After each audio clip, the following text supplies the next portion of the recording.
Hi everyone, welcome to my channel education file emit.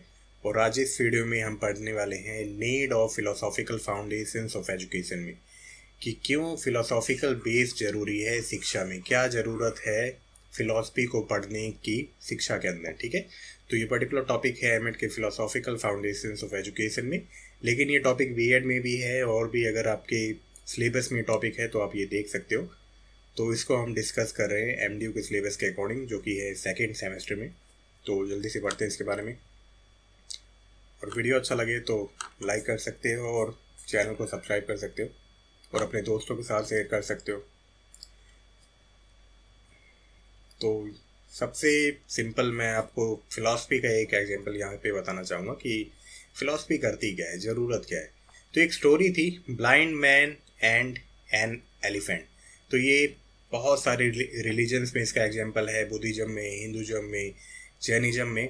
तो इसमें होता क्या है, तो ये जो लोग हैं ये देख नहीं सकते और एक हाथी दिया जाता है, अंधेरा मतलब एक हाथी दिया जाता है और सभी अलग अलग चीज़ को टच करते हैं। ठीक है, अब जब इनसे पूछा जाता है कि हाथी कैसा था तो ये अपने अकॉर्डिंग बताते हैं, अपना पर्सपेक्टिव बताते हैं। और फिलॉसफी हम इसलिए पढ़ते हैं ताकि हमें केवल एक पार्ट के बारे में ना पता हो, हमें ओवरऑल पर्सपेक्टिव या ओवरऑल चीज़ पता हो कि बेसिकली है क्या।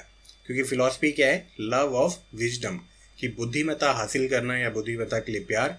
और वो बुद्धिमत्ता या विजडम कब आएगा, जब हमें नॉलेज होगी। ठीक है, और फिलॉसफी हमें मदद करता है सभी पर्सपेक्टिव को समझने में या हमारी हॉलिस्टिक डेवलपमेंट करने में। तो हमें केवल ब्लाइंड मैन एंड एलिफेंट नहीं बनना है, मतलब हमें केवल एक पर्सपेक्टिव नहीं जानना है, हमें पूरा पर्सपेक्टिव जानना है किसी भी चीज़ का। इसीलिए फ़िलॉसफी को हम शिक्षा में इंक्लूड करते हैं। आई होप आपको ये स्टोरी अच्छी लगी होगी, समझ में आई होगी। चलो, एजुकेशन क्या है, हिस्टोरिकल टाइम से चला आ रहा है ना। और सबसे अच्छा टूल है नॉलेज हासिल करने का या किसी भी फील्ड में बहुत अच्छा करने का। और इसीलिए शिक्षा क्या है, एमलेस या पर्पसलेस नहीं हो सकता है। ठीक है, और हमें हमेशा क्या है, इसमें क्या करते हैं, हम शिक्षा में क्या करते हैं, एक्टिविटीज करते हैं और हमेशा एनकरेज रहते हैं, मोटिवेटेड रहते हैं, ताकि हम अपने एम्स को हासिल कर सकें। और ये एम्स प्रोवाइड कौन करता है, कहाँ से आते हैं ऑब्जेक्टिव, ये आते हैं फिलोसॉफिकल बेस से। ठीक है, जो भी एक्टिविटीज है वो हमेशा डिसाइड किसके बेस पे होती है, कि प्रोडक्ट क्या मिलने वाला है। जिस भी प्रोडक्ट की या जिस भी एम की हमें इच्छा है या जो भी हम हासिल करना चाहते हैं, ऑब्टेन करना चाहते हैं, उसी के अकॉर्डिंग हम एक्टिविटीज करते हैं। और फ्यूचर एस्पिरेशंस, हमारी जो भविष्य की महत्वाकांक्षाएं क्या हैं, उनके बेस पे सभी एक्टिविटीज होती हैं। और ये सभी एक्टिविटीज किसके अकॉर्डिंग होती हैं, फिलॉसफी के अकॉर्डिंग होती है। अभी हम पढ़ेंगे तो आपको और ज़्यादा क्लियर हो जाएगा। चलो, अब जो भी एजुकेशनल एम्स हैं, चाहे वो कंटेंट को सेलेक्ट करने की बात हो, टीचिंग मेथड की बात हो, लर्निंग एक्सपीरियंस की बात हो, लाइब्रेरी कैसी होंगी, लेबोरेटरीज कैसी होंगी, वहाँ पे कैसे एक्सपेरिमेंट कराए जाएंगे, कैसे सब कुछ होगा, करिकुलर या करिकुलम कैसा होगा, उसमें करिकुलर एंड को करिकुलर एक्टिविटीज़ कैसी होंगी, डिसिप्लिन्स कैसे होंगी, ये सभी कुछ क्या है, फिलॉसफी ही हमें बताती है। या फिलॉसफी का बहुत बड़ा रोल है। क्योंकि पहले क्या था ना, केवल फिलॉसफी ही पढ़ी जाती थी। एंशिएंट हिस्ट्री में या आप पुराने समय की बात करो तो फिलॉसफी में क्या होता है, 3 ब्रांचेस होती हैं, है ना, मेटाफिजिक्स, एपिस्टेमियोलॉजी एंड एक्जियोलॉजी। तो मेटाफिजिक्स में बहुत सारी ब्रांच आ जाती है, ऑन्टोलॉजी, थियोलॉजी, कॉस्मोलॉजी। तो डिफरेंट डिफरेंट ब्रांच फिर फिलॉसफी के जरिए ही जो भी इंसान होता था वो आगे जाके अपने इंटरेस्ट के अकॉर्डिंग वो चीज़ पढ़ता था, है ना। किसी को नॉलेज में इंटरेस्ट है, कैसे नॉलेज एनहेंस की जाए, तो वो एपिस्टेमियोलॉजी में और ज़्यादा पढ़ता था। कोई एथिक्स और मॉरलिटी की बात करता था तो वो एक्जियोलॉजी में ही आगे और ज़्यादा पढ़ता था। तो जो सभी सब्जेक्ट्स हैं वो बेसिकली फ़िलॉसफी से ही डिराइव हुए हैं। इसीलिए फ़िलॉसफी को एजुकेशन में बहुत इम्पॉर्टेंट या बहुत इम्पॉर्टेंट पिलर माना गया है educational AIIMS and objectives decide करने के लिए। ठीक है, तो फिलॉसफी किस तरह से एजुकेशन के एम डिसाइड करता है, तो इसमें क्या है, जो भी एम्स हैं, ऑब्जेक्टिव्स हैं, तो उनको समझा जाता है पढ़ा जाता है अलग अलग पर्सपेक्टिव से कि वो आइडियलिज्म के द्वारा हासिल होंगे, रियलिज्म के द्वारा हासिल होंगे, प्रैग्मेटिज्म के द्वारा या नेचुरलिज्म के द्वारा। मतलब जो भी फिलोसफिकल स्कूल हैं वो हमें मदद करेंगे हमारे एम तक पहुंचने के लिए या हमारे ऑब्जेक्टिव्स तक पहुंचने के लिए।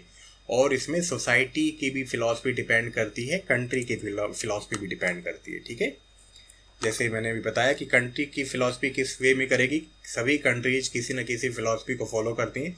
हालांकि अब तो मिक्स टाइप ऑफ फिलॉसफी है, लेकिन जो कंट्री की फिलॉसफी होती है और जो सबसे ज़्यादा दिखती है कि किस तरह से पर्टिकुलर प्रॉब्लम को सॉल्व करना है, तो वो शिक्षा में भी आती है। और वो शिक्षा के उद्देश्य को और जो भी उनके मतलब गोल्स और ऑब्जेक्टिव्स हैं उनको इन्फ्लुएंस करती है। ठीक है, क्यों? क्योंकि जो फ्यूचर लाना है उसको कंट्री के लिए रेडी बनाना है, तो इसीलिए कंट्री की फिलॉसफी वैसा ही इंडिविजुअल बनाएगी जैसा कि कंट्री की नीड है। राइट, डेमोक्रेटिक है तो वैसा बनेगा, मोनार्किक है तो वैसा बनेगा, कम्युनिस्ट फिलॉसफी है तो वैसी बनेगी। मतलब जिस तरह से कंट्री का नेचर होगा ना, जिस तरह से उसकी खुद की आइडियोलॉजी होगी कंट्री की, वैसा ही इंडिविजुअल तैयार होगा।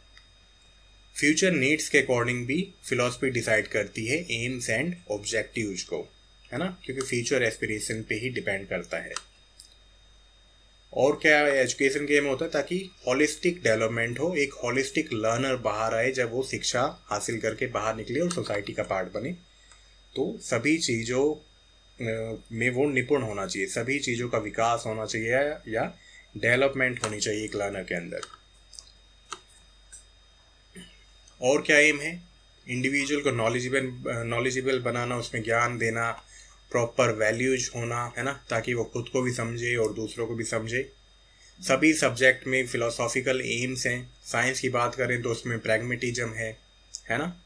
सोशल साइंस की बात करें तो उसमें सोशल एफिशिएंसी है, या सभी सब्जेक्ट में सोशल एफिशिएंसी। और वो सभी चीज़ें कहाँ से आई हैं, वो फिलॉसफी से ही आई हैं। ठीक है, दर्शन से ही आई हैं कि जो भी एजुकेशनल एम्स होंगे वो पर्टिकुलर फिलॉसफी के अकॉर्डिंग ही होंगे, या मिक्सचर होगा फिलॉसफी का एजुकेशनल एम्स डिसाइड करने में, या जो भी सब्जेक्ट्स की एजुकेशनल एम्स होंगे। ओके, और क्या है, इंडिविजुअल एम को भी पूरा करना, सोशल एम्स को भी पूरा करना, डेमोक्रेटिक एम्स को भी पूरा करना। सोशल एफिशिएंसी और डेमोक्रेसी की बात करी थी जॉन ड्यूई ने, है ना। नेशनल एम्स को भी पूरा करना, शिक्षा का ये भी रोल है। जो भी हमारे इंडियन फिलोसफर रहे वो सभी कहते थे कि सभी लोगों में जब वो इंडिविजुअली लर्न करें, पढ़ाई करें और एजुकेशन हासिल करें, तो उनका एम ये भी होना चाहिए कि वो कंट्री को आगे लेके जाए। ठीक है, फिलोसफी और क्या प्रोवाइड करती है, हमें आइडिया एंड पर्पस प्रोवाइड करती है, और एम प्रोवाइड करती है कि किस एम प्रोवाइड करती है, और एजुकेशन उसकी प्रैक्टिकल साइड है, वो हमें अपने एम तक लेके जाती है। समझ रहे हो आप? चलो देन, करिकुलम को कैसे डिसाइड करता है? तो करिकुलम बेसिकली हमें पता है एक रेस कोर्स की तरह है या ट्रैक की तरह है ना। और इस ट्रैक पे चल के हम पर्टिकुलर एम्स एंड ऑब्जेक्टिव्स हासिल करते हैं। राइट, सपोज डॉक्टर बनना है तो उसके लिए +1 एंड +2 में, मतलब 11वीं 12वीं में या 11th 12th में हमें पीसी भी लेना पड़ता है, फिजिक्स केमिस्ट्री बायो, तभी हम डॉक्टर बन सकते हैं। तो एक फिक्स पाथ प्रोवाइड कर देता है करिकुलम, ताकि हम वो पर्टिकुलर सब्जेक्ट पढ़ के डॉक्टर या इंजीनियर बन पाएँ या सीए बन पाएँ, जो भी जैसी डिमांड है। तो फिलॉसफी डिसाइड करती है कि एम्स एंड ऑब्जेक्टिव्स क्या होंगे करिकुलम के, क्योंकि करिकुलम को आप जब पढ़ते हो, करिकुलम मॉडल पढ़ते हो, टाइलर मॉडल आपने पढ़ा होगा, तो उसमें आपने ये पढ़ा होगा कि जो टाइलर के ऑब्जेक्टिव्स होते हैं वो फिल्टर से होके गुजरते हैं। फिल्टर में क्या आता है कि उसमें साइकोलॉजिकल बेस भी होना चाहिए और उसमें फिलोसॉफिकल बेस भी होना चाहिए। तो साइकोलॉजी में तो क्या होगा कि वो एज अप्रोप्रिएट होना चाहिए, लर्नर के इंटरेस्ट के अकॉर्डिंग होना चाहिए, बच्चों को ऐसा कंटेंट देना चाहिए कि वो और क्यूरियस हो जाए। फिलोसॉफी के अकॉर्डिंग कैसा होना चाहिए कि उसमें मेटाफिजिकल पॉइंट होना चाहिए, एपिस्टेमियोलॉजी होनी चाहिए करिकुलम में, और वैल्यूज भी होनी चाहिए। राइट, तो इसीलिए फिलॉसफी करिकुलम की एम्स एंड ऑब्जेक्टिव्स डिसाइड करता है। और क्या डिसाइड करते हैं कि किस तरह से सीक्वेंस रहेगा और किस तरह कंटेंट रहेगा on the basis of AIIMS and objectives, है ना। अगर बायो पढ़नी है तो उसके लिए अलग कंटेंट रहेगा, सीक्वेंस अलग रहेगा। अगर आपको इंजीनियरिंग के लिए पढ़ाई करनी है तो उसका कंटेंट और सीक्वेंस अलग रहेगा। तो इस सभी चीज़ों में फिलॉसफी मदद करती है। और क्या है, कंटेंट को सेलेक्ट करने के बाद बात आती है ऑर्गेनाइज कैसे करेंगे। और जो भी लर्निंग एक्सपीरियंसेस होंगे, लर्निंग एक्सपीरियंस में बात आती है कि एक्टिविटीज कैसे होंगी। प्रैक्टिकल होगा, लाइब्रेरी में भी जाएंगे बच्चे, फील्ड विजिट भी करेंगे, तो वो क्या है, लर्निंग एक्सपीरियंस, ताकि पर्टिकुलर ऑब्जेक्टिव्स को बच्चे हासिल कर सके। कंटेंट सिलेक्शन का तो मतलब है आपने बुक सेलेक्ट कर ली, कौन सी पढ़ानी है, सिलेबस सेलेक्ट कर लिया। लेकिन लर्निंग एक्सपीरियंस वो है कि इस कंटेंट को किस तरह से ग्रैब किया जाए, किस तरह से उसको हासिल किया जाए। चलो देन आते हैं, फिलॉसफी करिकुलर एंड को करिकुलर एक्टिविटीज को भी डिसाइड करती है और साइकोलॉजी की बेस पे भी होती है, क्योंकि साइकोलॉजी भी क्या है, फिलॉसफी से ही निकले, सभी सब्जेक्ट्स फिलॉसफी से ही निकले।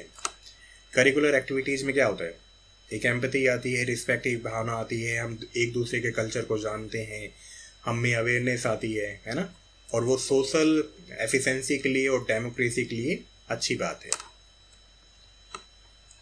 फिलॉसफी हमें ये भी बताती है कि क्या वर्दी है और क्या वर्दी नहीं है। ठीक है, फिलॉसफी में जैसे मैंने बताया मेटाफिजिक्स भी होती है, एपिस्टेमियोलॉजी भी होती है, एक्जियोलॉजी भी होती है। चलो देन आते हैं टीचर के बारे में। फिलॉसफी टीचिंग के लिए, टीचर के लिए कैसे ज़रूरी है। तो एक टीचर को फिलोसॉफिकल नॉलेज होना ज़रूरी है। ऐसा नहीं कि वो फिलोसफर हो बस लंबी लंबी बातें ही करे। फिलोसॉफिकल नॉलेज का मतलब है कि उसमें मेटाफिजिकल पॉइंट हो, एपिस्टेमोलॉजिकल पॉइंट हो, एक्जियोलॉजिकल पॉइंट हो, मतलब उसका कैरेक्टर अच्छा हो, मोरल वे में काम करे, एथिकल वे में काम करे, उसको नॉलेज हो, है ना, और उसको ऑन्टोलॉजी भी हो कि रियलिटी तक कैसे पहुंचा जाए। और जब एक टीचर में फिलोसॉफिकल नॉलेज होगी तो वो अपने स्टूडेंट्स को, अपने बच्चों को भी वही चीज़ें पास ऑन करेगा। ठीक है, तो इसलिए टीचर को भी डिसाइड करता है फिलॉसफी। टीचर के बारे में हमने पढ़ाई है, जिद्दू कृष्णमूर्ति जी, रविन्द्रनाथ टैगोर जी ये कहते थे कि टीचिंग क्या है या टीचर क्या है, कॉन्टिन्यूअस लर्नर होना चाहिए जो कि बच्चों के साथ ही सीखे। ठीक है, क्योंकि शिक्षा क्या है, डायनेमिक प्रोसेस है, और एक टीचर भी बच्चों के साथ सीखता रहता है कि टाइम के अकॉर्डिंग क्या क्या चीज़ें ज़रूरी है। ठीक है, एक अच्छा टीचर कौन है, जो बच्चों को गाइड करे एज ए फ्रेंड और उनके इंटरेस्ट के अकॉर्डिंग काम करे, और उनकी जो भी डिमांड है टाइम के साथ उनके अकॉर्डिंग भी काम करे। ठीक है, चलो टीचिंग मेथड्स कैसे होनी चाहिए। तो टीचिंग मेथड होनी चाहिए जो भी हमने एम्स एंड ऑब्जेक्टिव फिक्स किए हैं उसके अकॉर्डिंग हमें टीचिंग मेथड अपनानी होंगी, है ना। जो भी हमने प्रोडक्ट सोचा है उसके लिए वैसे ही इनपुट होना चाहिए, वैसा ही प्रोसेस होना चाहिए, तभी हमें वो आउटपुट मिलेगा। ठीक है, जैसे कि साइंस टीचिंग में क्या है, प्रैग्मेटिस्ट अप्रोच होनी चाहिए, जॉन ड्यू के द्वारा मॉन्टेसरी मेथड होना चाहिए, बैकन का मेथड होना चाहिए। तो ये सभी क्या हैं, प्रैग्मेटिस्ट मेथड हैं, ताकि हम एक्सपेरिमेंटेशन के जरिए चीज़ों को आसानी से सीख सकें। टीचिंग मेथड में ये भी बात कही गई है कि रोसो की चीज़ें भी अपनाई जानी चाहिए, जो कि नेचुरलिस्टिक थे और मानते थे कि फ्रीडम प्रोवाइड करनी चाहिए, बच्चों को नेचुरली ग्रो होने देना चाहिए। ओके, टीचिंग मेथड में लेक्चर मेथड भी होना चाहिए, डेमोन्स्ट्रेशन मेथड भी होना चाहिए, एक्सकर्जन मेथड मतलब फील्ड विजिट पे जाएं, है ना, जैसे बॉटनी में होता है, फील्ड विजिट्स होती हैं ताकि आप किसी पर्टिकुलर लोकेशन पे जाके वहाँ के फ्लोरा एंड फोना के बारे में स्टडी कर पाओ, है ना, कि कैसे वो पेड़ हैं वहाँ पे। और जूलॉजी में फोना स्टडी करते हैं, है ना, बॉटनी में फ्लोरा स्टडी करते हैं, मतलब प्लांट्स को स्टडी करते हैं। तो ये सभी मेथड्स यूज हो सकते हैं एज पर सब्जेक्ट। और ये आए कहाँ से, ये फिलॉसफी से भी आए, क्योंकि फिलॉसफी कहती ही क्या है, विजडम की तरफ जाना है। और विजडम हमें कब हासिल होगी, जब हमें अच्छे से नॉलेज होगी। ठीक है, ये नॉलेज है, तो जब नॉलेज होगी तो हमें विजडम हासिल होगी, बुद्धिमत्ता आएगी। चलो डिसिप्लिन के बारे में बात करते हैं। तो एक होता है रिप्रेशनिस्टिक डिसिप्लिन।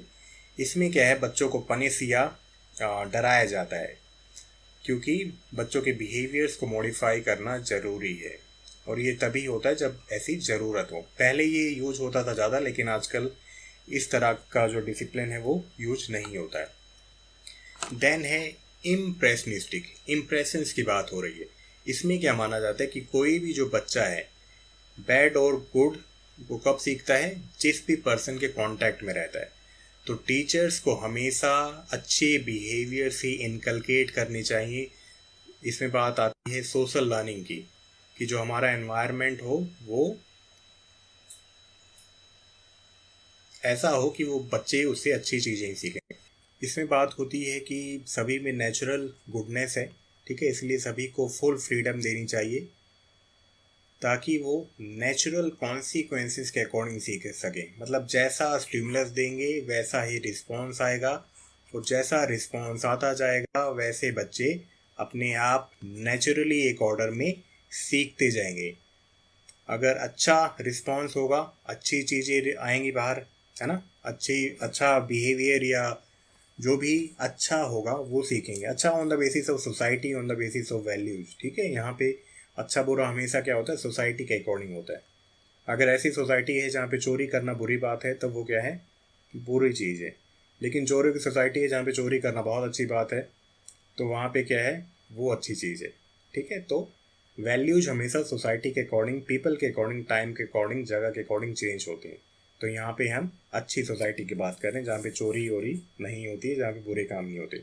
तो अच्छा काम होगा तो अच्छे रिस्पॉन्स ही आएंगे, और अगर बुरा काम होगा तो बुरे रिस्पॉन्स ही आएंगे, और बच्चा नेचुरली उस वे में सीखता जाएगा।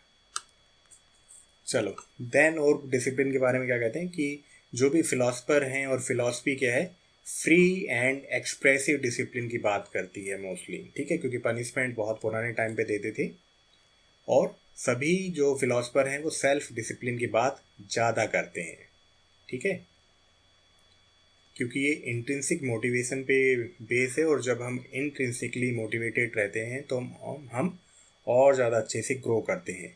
जो मार्क्सिज्म है वो स्ट्रिक्ट डिसिप्लिन की बात करता है, और जो हमारे डिसिप्लिन होते हैं वो सोसाइटी के बेस पे भी होते हैं, और जिस कंट्री में हम रह रहे हैं उसके बेस पे ही होते हैं, ठीक है। और ये सभी चीज़ें कहाँ से आई हैं, फिलॉसफी से ही आई हैं। फिलॉसफी में क्या कहा है कि विजडम हासिल करनी है। विजडम हासिल करनी है तो हमारे कुछ आउटपुट होंगे, ऑब्जेक्टिव्स होंगे, गोल्स होंगे, और उन गोल्स के अकॉर्डिंग उन गोल्स को हासिल कैसे करना है, उसके लिए फिर कैसा डिसिप्लिन से ट्राई करना है, कैसा डिसिप्लिन अपनाना है, वो डिपेंड करता है फिलॉसफी पे। इसीलिए फिलॉसफी इम्पॉर्टेंट है सभी चीज़ों के लिए। चलो, देन है फिलॉसफी एंड इवेल्युएशन। तो इसमें बात आती है कि पर्टिकुलर नॉलेज हमें अटेन हुई है या नहीं हुई है, प्रॉपर वैल्यूज हमने इनकलकेट किए हैं या नहीं किए हैं। तो ये जो भी लर्नर्स हैं उनको भी मदद करता है नॉलेज हासिल करने के लिए, और जब नॉलेज हो जाए तो उन्हें सेल्फ इवेलुएट करने के लिए, सेल्फ एसेस करने में हेल्प करता है। इवेल्युएशन और क्या है कि डिजायर्ड चेंजेस हुए हैं या नहीं हुए हैं, मतलब जो भी हमने ऑब्जेक्टिव रखा था वो हमें हासिल हुआ है या नहीं हुआ है। हुआ है तो बहुत बढ़िया बात है, नहीं हुआ है तो फिर से प्रोसेस रिपीट की जाए, है ना। और जो क्राइटेरिया है फेल और पास का, वो टाइम के साथ कहाँ से आया, वो फिलॉसफी से ही आया है, ठीक है।